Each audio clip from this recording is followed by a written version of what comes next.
السلام علیکم ورحمۃ اللہ وبرکاتہ۔ الحمد للہ نحمده ونستعینه ونستغفره ونؤمن به ونتوکل علیہ ونعوذ باللہ من شرور انفسنا ومن سیئات اعمالنا من يهده الله فلا مضل له ومن يضلله فلا هادي له ونشهد أن لا إله إلا الله وحده لا شريك له ونشهد أن سيدنا ونبينا وحبيبنا ومولانا محمدا عبده ورسوله أما بعد، قال الله تبارك وتعالى في القرآن الكريم: أعوذ بالله من الشيطان الرجيم، بسم الله الرحمن الرحيم، كل نفس ذائقة الموت وإنما توفون أجوركم يوم القيامة فمن زحزح عن النار وأدخل الجنة فقد فاز وما الحياة الدنيا إلا متاع الغرور۔ صدق اللہ العظیم۔ ہر طرح کی تعریف اور حمد و ثنا اللہ بزرگ و برتر کے لائق ہے، جس کا کوئی شریک نہیں، جس کا کوئی ساجھی اور ہمسر نہیں، جو ہمیشہ سے ہے اور ہمیشہ رہے گا۔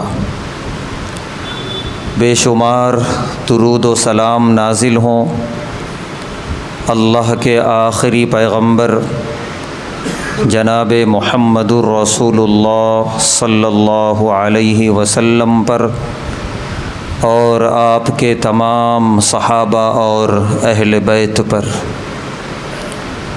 محترم حضرات، اس روئے زمین کی سب سے اٹل اور سب سے متفق علیہ جو حقیقت ہے وہ ہے موت۔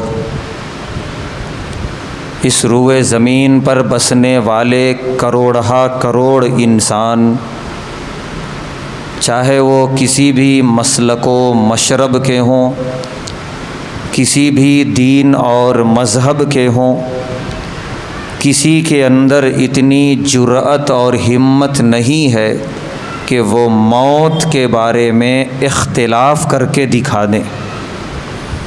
ہر کوئی یہ کہتا نظر آتا ہے کہ موت ایک اٹل حقیقت ہے، ہمیں مرنا ہے۔ باقی اس روئے زمین پر ہر چیز میں انسانوں نے اختلاف کیا، چاند اور سورج میں اختلاف ہوا، زمین و آسمان میں اختلاف ہوا، یہاں تک کہ حد یہ ہے کہ اس کائنات کو بنانے والی ذات اللہ رب العزت کے بارے میں اختلاف کیا۔ بہت سارے لوگ اللہ کو مانتے ہیں جیسے ہم اور آپ ہیں، اور بہت سارے لوگ انسانوں میں جو اللہ کو نہیں مانتے، اختلاف کرتے ہیں اللہ کی ذات میں۔ یہاں تک انسانوں نے اختلاف کر دیا اللہ کی ذات تک، اس کے باوجود بھی موت کے بارے میں اختلاف کرنے کی آج تک کسی کو ہمت نہیں ہوئی۔ ہر کوئی کہتا ہے کہ موت ضروری ہے، برحق ہے، مرنا ہے۔ یہ اتنی یقینی، اتنی اٹل ہونے کے باوجود کیا وجہ ہے کہ آج کا انسان اس کے لیے تیاری کرنے کے لیے تیار نہیں ہے؟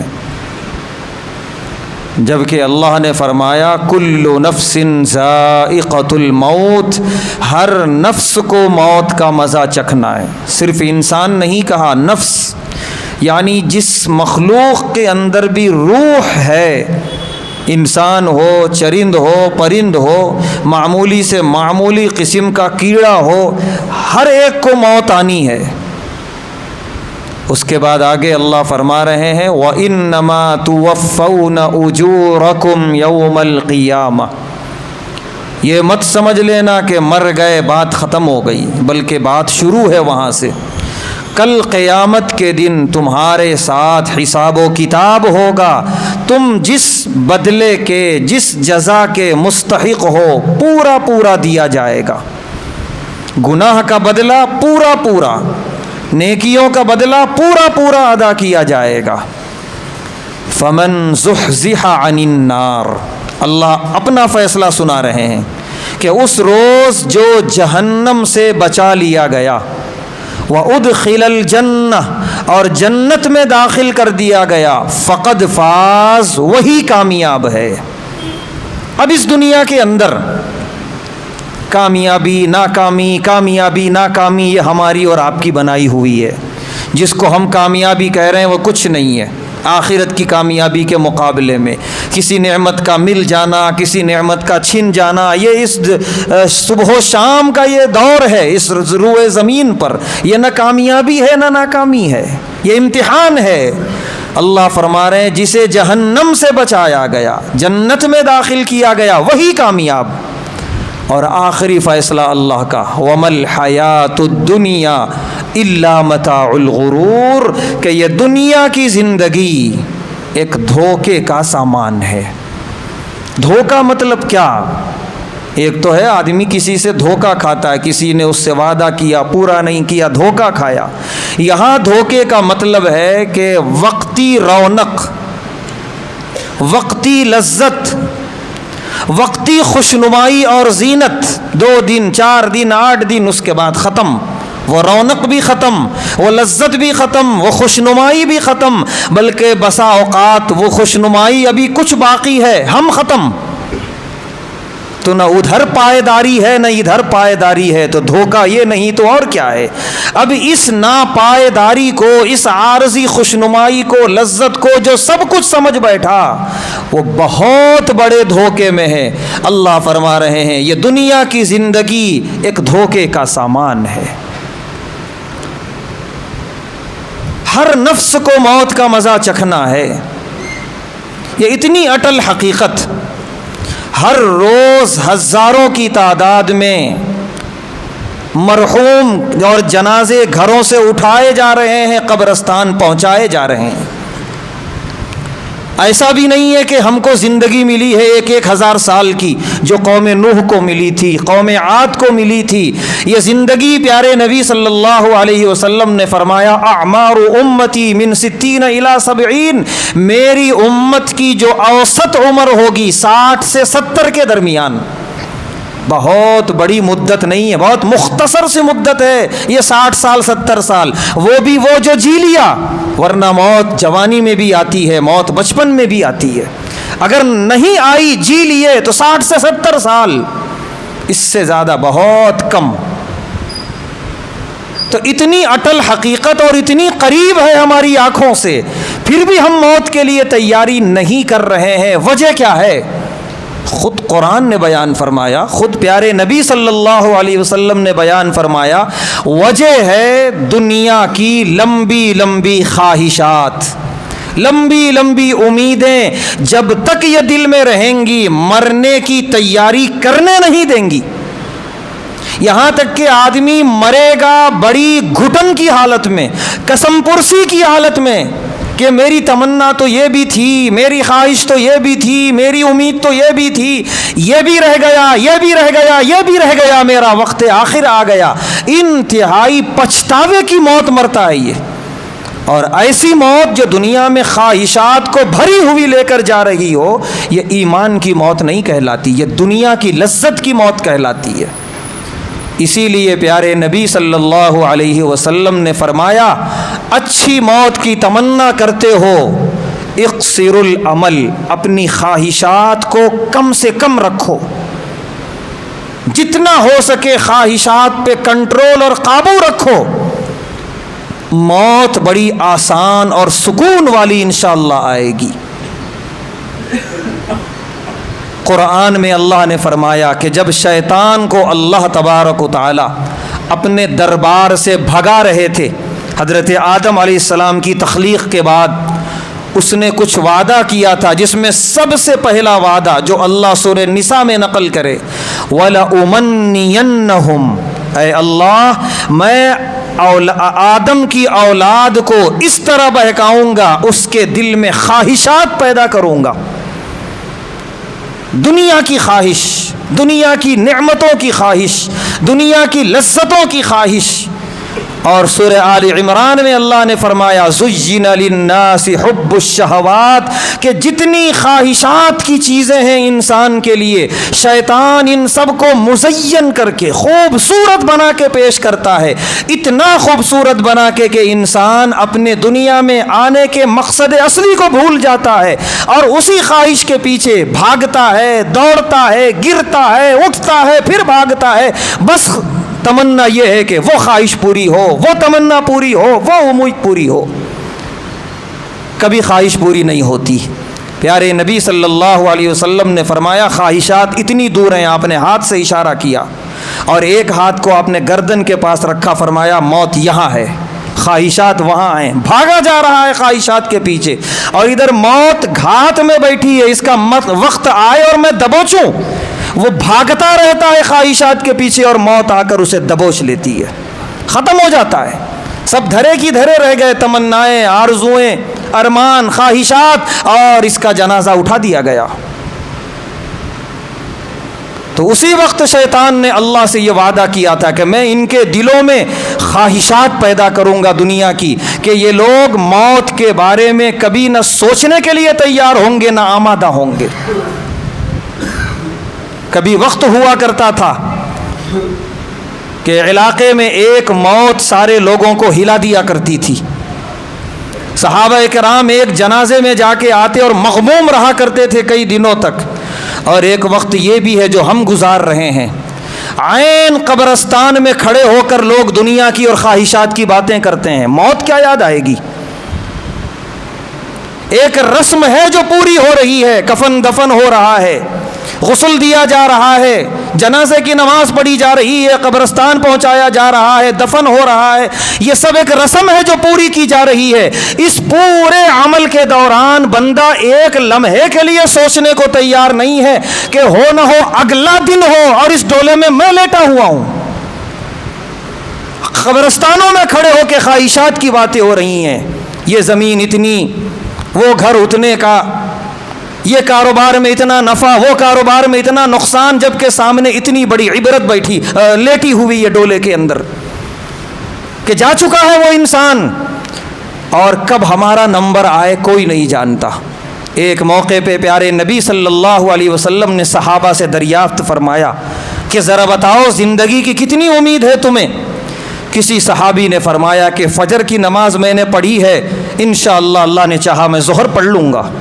کسی صحابی نے کہا انشاءاللہ عصر کی نماز میں پڑھ لوں گا۔ کسی نے کہا انشاءاللہ اللہ نے چاہا تو میں مغرب تک زندہ رہوں گا۔ کسی نے عشاء تک کہا۔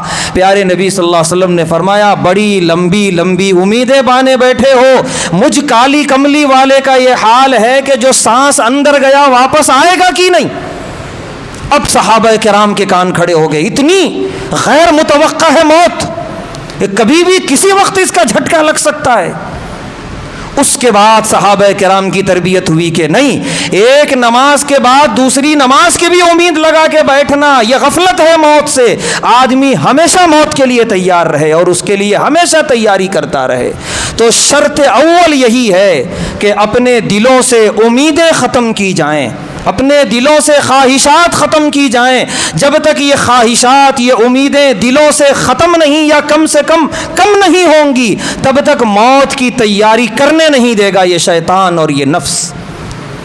اسی لیے امام مالک رحمۃ اللہ علیہ نے فرمایا کہ اس امت کا زہد فی الدنیا، یعنی دنیا سے بے رغبتی، فرمایا دنیا سے بے رغبتی یہ نہیں ہے جو گزشتہ امت کے لوگ سمجھتے تھے کہ کھردرے کپڑے پہن لینا، آبادیوں سے نکل کے جنگلوں میں چلے جانا، جنگلوں میں جا کے عبادتیں کرنا، کنووں میں اتر کے وہاں عبادتیں کرنا جو گزشتہ امت کے لوگ کرے اور یہ بتائے کہ یہ زہد فی دنیا ہے، یہ اللہ کا قرب حاصل کرنے کا راستہ ہے۔ امام مالک رحمۃ اللہ علیہ نے فرمایا نہیں، اس امت کا زہد یہ نہیں ہے، اس امت کا زہد صرف دو چیزیں ہیں اگر لوگ کر لیں۔ سب سے پہلی چیز حلال رزق کماؤ، حرام اور مشتبہ لقمے سے اپنے آپ کو بچاؤ، اور حرام لقمہ اترے گا پیٹ کے اندر کبھی بھی موت کو یاد کرنے نہیں دے گا، کبھی بھی آخرت کی فکر کرنے نہیں دے گا۔ دوسری چیز اقصر العمل، اپنی خواہشات کو اپنے قابو میں رکھو۔ یہ دو چیزیں کرتے ہوئے تم اللہ کی جس نعمت سے بھی فائدہ اٹھا لو، تم دنیا دار نہیں ہو، تم زاہد فی دنیا ہو، کیونکہ تم نے عقل حلال کمایا ہے، انتہائی محنت سے اور حلال اور طیب رزق کمایا ہے جس سے تم نفع اٹھا رہے ہو۔ اور دوسرا، تم نے خواہشات کو بے لگام نہیں چھوڑا ہے، خواہشات پہ تم نے لگام کسی ہے۔ یہ دو چیزیں جس کے اندر آ گئیں وہ زہد فی دنیا کا حقدار ہو گیا، اور ایسے لوگ بہت آسانی اور بڑے اطمینان کے ساتھ الحمدللہ اس دنیا سے رخصت ہوتے ہیں۔ اسی لیے اللہ تبارک و تعالیٰ نے فرمایا اس موت والی آیت کے اخیر میں کہ جن چیزوں کی تمنا میں، دنیا کے اندر جن چیزوں کی تمنا اور خواہش میں تو ایک دوڑ لگائے ہوئے ہو، تم بھاگے چلے جا رہے ہو خواہشات کی تکمیل کے لیے، مجھے یہ بھی مل جائے، میں یہ بھی حاصل کر لوں، مجھے یہ بھی مقام مل جائے، یہ بھی عہدہ مل جائے، یہ بھی ملکیت مل جائے، یہ جدھر تم دوڑ رہے ہو وَمَا الْحَيَاةُ الدُّنْيَا إِلَّا مَتَاعُ الْغُرُورِ، یہ سب کا سب دھوکہ ہے، کچھ بھی نہیں ہے، سب ختم ہو جائے گا، تم نہیں رہو گے، یہ سب فانی ہے۔ وَالْآخِرَةُ خَيْرٌ وَأَبْقَىٰ، ہاں آخرت بہت بہتر ہے دنیا کے مقابلے میں، اور وہاں کی کوئی بھی نعمت فنا ہونے والی نہیں، ابقا ہمیشہ باقی رہنے والی ہے۔ تو اس دنیا کے اندر دنیا کی خوشنمائی، دنیا کی زینت، دنیا کی لذتوں سے جو اپنے آپ کو بچا لیا، عقل حلال کمایا اور اسی میں اپنے اور اپنے اہل و عیال کو گزارا اور اپنی زندگی گزاری، وہ زاہد فی دنیا ہے اور وہ دنیا کے دھوکے سے الحمدللہ محفوظ ہے۔ خوش نصیب ہیں وہ لوگ جو مطمئن موت دنیا سے مطمئن موت کے ساتھ چلے جاتے ہیں، اور اس سے بڑے خوش نصیب ہیں وہ لوگ جو اس دنیا میں اپنی دل کی نگاہوں سے آخرت کی نعمتوں کو اتنا قریب دیکھتے ہیں کہ شہادت کی موت کی تمنائیں کرتے ہیں، اور اللہ ان کی تمنائیں قبول بھی کر لیتے ہیں، نہ ہونے کے باوجود بھی اللہ ماحول بناتے ہیں اور انہیں شہادت کی موت عطا کرتے ہیں۔ وہ ان کے بارے میں تو کامیابی ہی کامیابی کی خوشخبری ہے۔ یہ شہید واحد ایسا مرحوم ہے جس دنیا سے رخصت ہوا کہ جس کے بارے میں پیارے نبی صلی اللہ علیہ وسلم نے فرمایا کہ حساب و کتاب سے پہلے اللہ اس کو جنت کی نعمتیں عطا فرماتے ہیں۔ سبز پرندوں کے اندر شہداء کی روح کو اللہ داخل کرتے ہیں، جو سبز پرندے اللہ کے عرش کے نیچے ہیں، اور اللہ ان پرندوں سے کہتے ہیں جنت میں جاؤ، جہاں سیر کرنا ہے وہاں سیر کرو، جس نعمت سے فائدہ اٹھانا ہے اس نعمت سے فائدہ اٹھاؤ۔ صرف شہید ہی ایک ایسا شخص ہے اس دنیا سے جانے والا جو حساب و کتاب سے پہلے ہی جنت کی نعمتوں سے لطف اندوز ہونے لگتا ہے۔ باقی کتنا بھی نیک ہو، جنت کی نعمت تو ملے گی حساب و کتاب کے بعد، آخرت کے بعد۔ تو یہ ہے کامیاب مومن، جو کامیاب موت مر کے دنیا سے جاتا ہے۔ اس موقع پر خاص طور سے ہمیں دو شخصیتوں کو خراج تحسین اور خراج عقیدت پیش کرنی ہے ایک مومن ہونے کے ناطے۔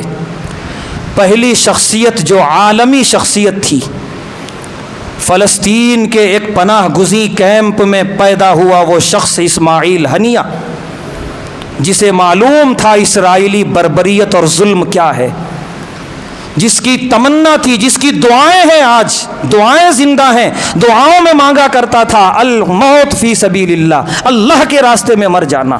وہ خود کہتا تھا موت میرے آگے اور کبھی میرے پیچھے منڈلاتی ہے، بس میری تمنا یہ ہے کہ مجھے شہادت کی موت ملے۔ جب تک جیا دشمن کی نیند حرام کر کے جیا، الحمدللہ، اور دشمن نے اسے مارا بھی تو بزدلوں کی طریقے سے، وحشیانہ طریقے سے. اتنی ہمت نہیں ہوئی دشمن کو سامنا کر کے کبھی اسے وہاں تک بلا سکے. بہت منصوبہ بند سازش کے تحت اس قبلہ اول کے عظیم محافظ کو اپنوں کو خرید کر ایک سازش کر کے اور سوتے ہونے کی حالت میں بزدلوں کے ساتھ بزدلانہ طریقے سے اس مرد مجاہد کو شہید کر دیا گیا. وہ تو اپنی مراد پا لیا الحمدللہ، اس میں کوئی شک و شبہ نہیں ہے. ہم اس موقع پر وہی کہتے ہیں جو اللہ نے احد کے شہداء کے بارے میں فرمایا تھا کہ یہ غم، یہ افسوس کس لیے؟ فریحین بما آتاہم اللہ، وہ تو اللہ کے پاس پہنچ کے خوش ہیں، ان کی مرادیں پوری ہوئی الحمدللہ. اس موقع پر ہم وہ کہتے ہیں جو اللہ نے سورہ یاسین کے دوسرے رکوع میں فرمایا کہ ایک شہید پچھلی امت کا جب اسے شہید کر دیا دشمنوں نے، وہ اللہ کے دربار میں پہنچا، اس نے کہا قال یا لیت قومی یعلمون بما غفر لی ربی وجعلنی من المکرمین.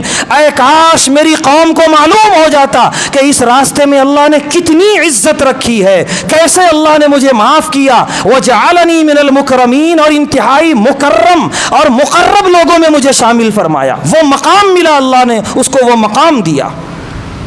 چاہے وہ احد کی آیتیں ہوں یا سورہ یاسین کی آیتیں ہوں، یہ بتا رہی ہیں کہ شہداء کتنے عظیم مقام پہ ہوتے ہیں اللہ تبارک و تعالیٰ کے دربار میں. الحمدللہ ایک شہید اپنی تمناؤں کو اس طریقے سے پورا کر گیا اور اس دنیا سے رخصت ہو گیا. لیکن یہاں پر ضروری ہے ایک بات کہنا کہ وہ مرد مجاہد اپنے ملک میں رہتے ہوئے کبھی اس کو گزند نہیں پہنچا سکا دشمن. الحمدللہ اللہ نے اس کی حفاظت کی اور اتنے محافظ رہتے تھے اس کے ساتھ. وہ دنیا کے کون سے ملک میں نہیں گیا، لیکن ہر جگہ اس کی حفاظت. ایک ایسے ملک میں گیا جس ملک کے لوگ سب سے زیادہ چلاتے ہیں دشمن کے خلاف، ہم یہ کریں گے، ہم وہ کریں گے، اور اسی ملک کے اندر اس کو شہید کیا جاتا ہے. عالمی میڈیا، عرب میڈیا یہ کہہ رہا ہے کہ وہاں کے کسی انتہائی قریبی نے مخبری کی ہے تب جا کے یہ ہوا، ورنہ یہ ممکن نہیں تھا. یہ قوم، شیعہ قوم، ہمیشہ سے دھوکے باز رہی ہے. اس پہ خواہ مخواہ کا چونا پانی مارنے کی کوشش کی جا رہی ہے، ایسا نہیں تھا، ویسا نہیں تھا. شہید ہو گیا، نماز جنازہ پڑھا دو گے تو کیا ذمہ داری ادا ہو گئی تمہاری؟ خون دھل جائے گا. خالی جذباتی باتیں کر دو گے، ہم یہ بدلہ لیں گے، وہ بدلہ لیں گے، تو کیا خون صاف ہو جائے گا جو تمہارے دامن پہ لگا ہے؟ نواسہ رسول سے لے کر آج تک اس قوم نے ہم سنیوں کو صرف دھوکہ دیا ہے، اس کے علاوہ کچھ نہیں کیا. حدیث میں خلط ملط کر کے محدثین کو دھوکا، قرآن کی تفسیر میں خلط ملط کر کے مفسرین کو دھوکا. تو کبھی ہمارے ملک کے ایک عظیم مجاہد ٹیپو سلطان کے 2 شیعہ وزراء بک گئے انگریزوں کے ہاتھوں اور اس عظیم مرد مجاہد کو شہادت تک پہنچا دیا، وہاں بھی دھوکا. ہر جگہ انہوں نے دھوکا دیا ہے، اور نتیجہ یہاں تک پہنچا کہ اس کے ملک میں مہمان کی حیثیت سے پہنچا ہمارا مرد مجاہد، جس مرد مجاہد کو دشمن آج تک کچھ نہیں کر سکا.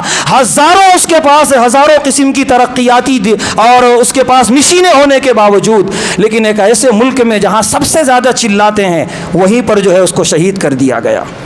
صرف نماز جنازہ پڑھا دینے سے، 2-4 نعرے لگا دینے سے خون دھلنے والا نہیں ہے. یہ دھوکہ دیا تھا انہوں نے نواسہ رسول کو بھی. 12,000 خط لکھے تھے امام حسین رضی اللہ تعالیٰ عنہ کو، اور جب عین وقت آیا یزید کے خلاف نبرد آزما ہونے کا، ایک شیعہ بھی ان کے ساتھ کھڑا ہوا نہیں تھا، سب میدان چھوڑ کے بھاگ گئے.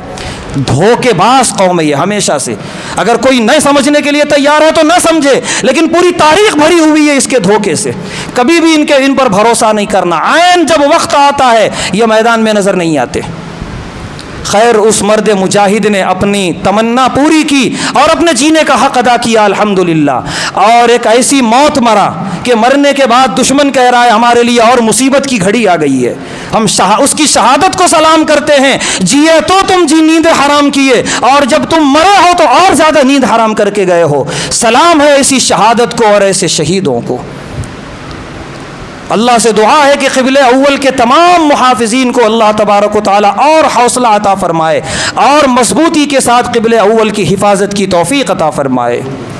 دوسری شخصیت جن کے لیے اس وقت یہاں پر بڑی ذمہ داری کے ساتھ اظہار تعزیت پیش کرنی ہے، وہ ہے اسی مسجد کے نائب صدر کے عہدے پر فائز رہے طویل مدت تک جناب عبد المنان باسط صاحب، جو اس وقت رحمہ اللہ ہو گئے، اللہ کی رحمت کے آغوش میں چلے گئے. بڑی بے لوث اور بڑی مخلصانہ خدمات ہیں ان کی اس مسجد میں الحمدللہ۔ مسجد کی خدمت اور مسجد کے نفع کے لیے جس چیز کی ضرورت ہو، جس طرح کی قربانی کی ضرورت ہو وہ کر گزرتے تھے الحمدللہ۔ صرف منصوبے نہیں بناتے بلکہ وہ کر گزرتے تھے۔ اور جب بھی مسجد کے مصلیوں کے آسانی کے لیے کسی چیز کی ضرورت ہوتی، بلا جھجک یہاں آ کر کھڑے ہو جاتے تھے اور آپ کے سامنے بہت صفائی کے ساتھ بات رکھتے تھے کہ کس چیز کی ضرورت ہے اور کیا چیز چاہیے، اور الحمدللہ آپ ان کا تعاون بھی کرتے تھے، ان کا ساتھ بھی دیتے تھے، ان کی فریاد رسی کرتے تھے، اور الحمدللہ مسجد کی اس ضرورت کی تکمیل ہوتی تھی۔ وہ آواز ہمیشہ کے لیے خاموش ہو گئی۔ بہت با اخلاق، با کردار، مسجد کے کسی اسٹاف سے کبھی الجھنے والے نہیں، اور زبان و دل کے بالکل صاف، جو دل میں ہے وہ صاف صاف زبان سے ادا کر دینے والے، بہت با کردار۔ اللہ تبارک و تعالیٰ سے دعا ہے، اللہ تبارک و تعالیٰ مسجد کی جو خدمات ہیں اور جتنے بھی انہوں نے خیر کے کام انجام دیے ہیں اس کی برکت سے ان کے ساتھ اس دنیا میں مغفرت کا اور عافیت کا معاملہ فرمائے، ان کی لحد پہ ہزاروں کروڑوں رحمتیں برکتیں نازل فرمائے، اور ان کے اس دنیا کے اندر جنت کی نعمتیں نصیب فرمائے۔ پسماندگان کو، وارثین کو صبر جمیل کی توفیق عطا فرمائے۔ اللہ ہم سب کو ایمان کی موت نصیب فرمائے، دین دنیا اور آخرت کی کامیابی عطا فرمائے۔ وآخر دعوانا الحمد للہ رب العالمین۔